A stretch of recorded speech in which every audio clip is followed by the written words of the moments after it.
मेरा खाना तो ठीक है बहू, तेरा खाना? मैं अंदर ही खा लूंगी माँ जी।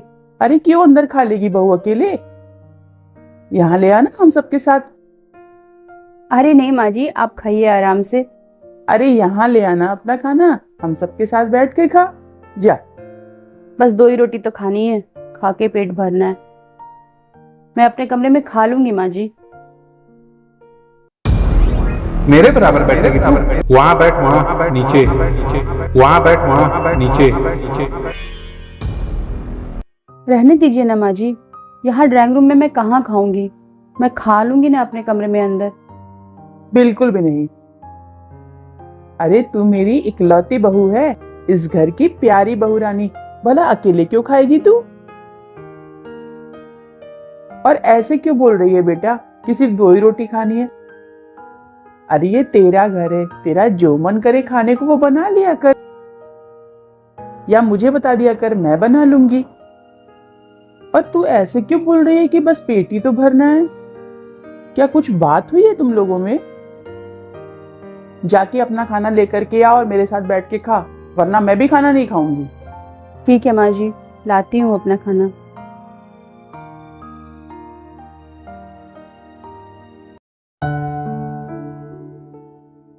आ गई बहू?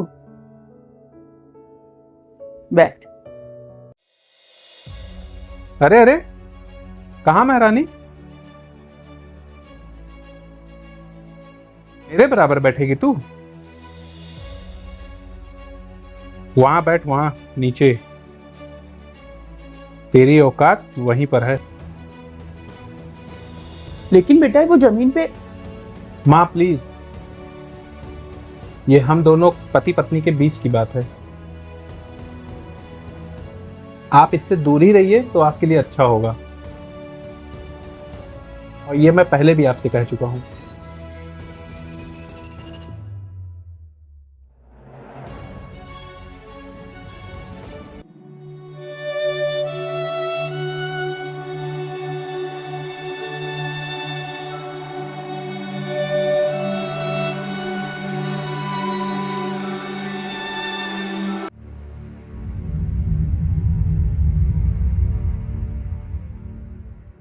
बहू, ये तूने अपनी क्या हालत बना ली है बेटा? ना ठीक से खाना खाती है, ना मेरे साथ कहीं बाहर घूमने चलती है। बस कैद करके रख लिया है तूने अपने आप को इस बंद कमरे में। बेटा इस तरह दिन भर क्यों रोती रहती है तू? क्यों घुट घुट कर जी रही है? अरे मैं हूं तेरे साथ ना। लेकिन बेटा जो तेरे साथ मेरा बेटा गलत कर रहा है, तू इसके खिलाफ कुछ बोलती क्यों नहीं? बस एक बार, सिर्फ एक बार बेटा तू अपनी आवाज तो ऊंची कर सिद्धार्थ के साथ। फिर देख मैं तेरा साथ कैसे देती हूँ।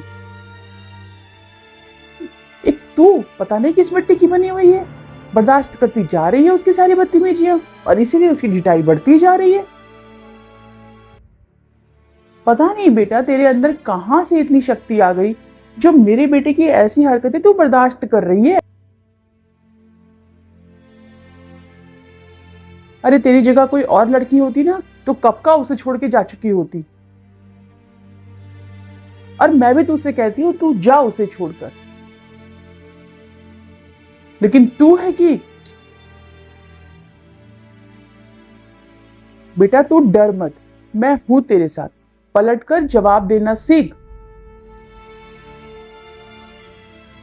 गलत इंसान की गलतियों को बर्दाश्त करना भी उसकी गलती को बढ़ावा देना होता है। मेरा बेटा तो मेरे हाथ से निकल चुका है, लेकिन कम से कम तू तो अपनी जिंदगी संभाल। मैं जानती हूं मेरा बेटा गलत है। सच कहूं तो बहू तेरी इस हालत की जिम्मेदार मेरा बेटा नहीं बल्कि मैं खुद हूं। अरे मुझे तो पहले से ही पता था अपने बेटे के बारे में कि मेरा बेटा ड्रिंक करता है, मेरा बेटा सिगरेट पीता है, गुस्सैल है, मारता पीटता है, लड़ाई झगड़ा करता है। गलत स्वभाव को जानते हुए भी मैंने तेरी शादी उससे करी, हर माँ की तरह ये सोचकर कि शायद शादी के बंधन में बंधने पर उसे थोड़ी अकल आएगी, थोड़ा जिम्मेदारी का एहसास होगा। ये सोचकर कि शायद शादी के बाद थोड़ा सुधर जाए वो। लेकिन बेटा वो तो और बदतमीज होता चला गया, और वो इसलिए बदतमीज हो गया क्योंकि तू बर्दाश्त करती चली जा रही है।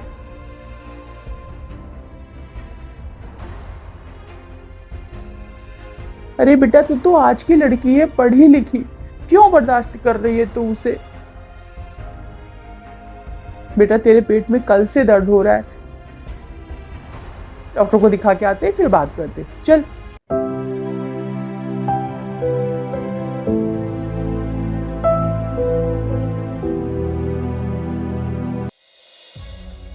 आ गई तू? कहाँ गई थी? जी वो पेट में दर्द। और किससे पूछ कर गई थी? मैंने तुझसे कितनी बार कहा है कि बिना मुझसे पूछे तुझे इस घर से पैर बाहर नहीं निकालना है। कल की मार भूल गई क्या?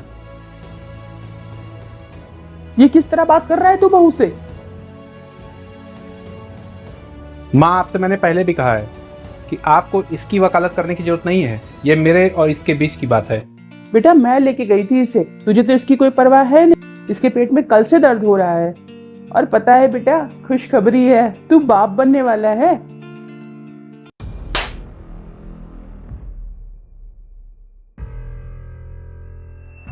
तेरी बीवी माँ बनने वाली है। तू चले यहां से।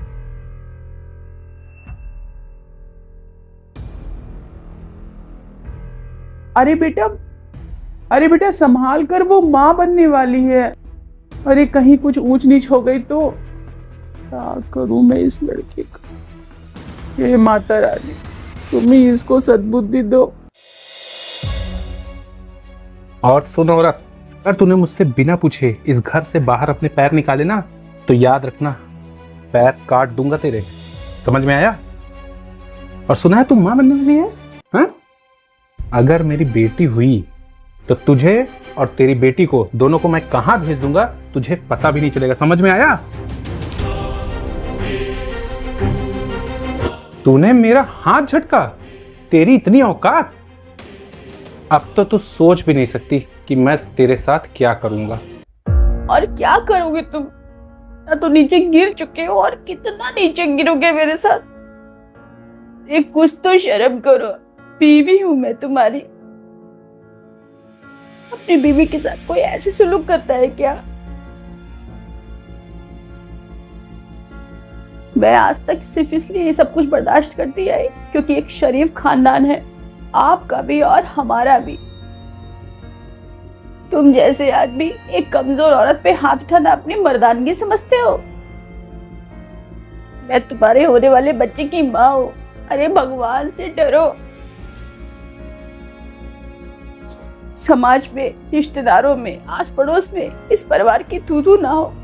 मैं आपकी ज्यादतियां बर्दाश्त करती रही, लेकिन बस अब और नहीं।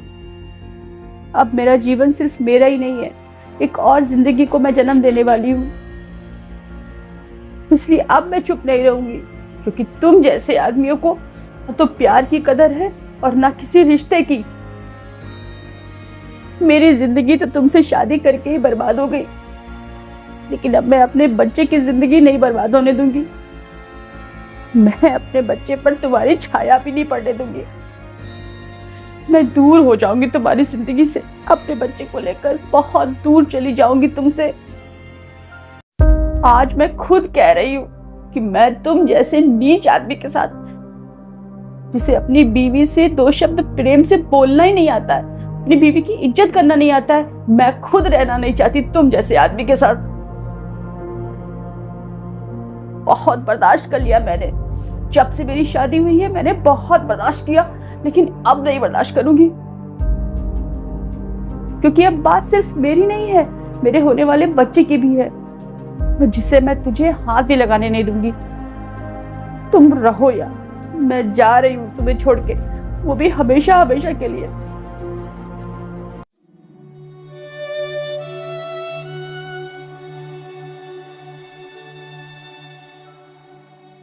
ऐसी बहुत सी औरतें हैं जो आज भी अपने अपने पतियों से पीड़ित हैं, आए दिन मार खाती हैं, जलील होती हैं, लेकिन फिर भी चुप हैं, समाज के डर से या मायके न रहने के संकोच से। लेकिन आप ही बताइए कि ऐसी औरतें आखिर कब तक और कितना बर्दाश्त करें। बर्दाश्त करने की भी एक सीमा होती है, आखिर कभी ना कभी तो उन्हें अपने लिए आवाज़ उठानी ही पड़ेगी।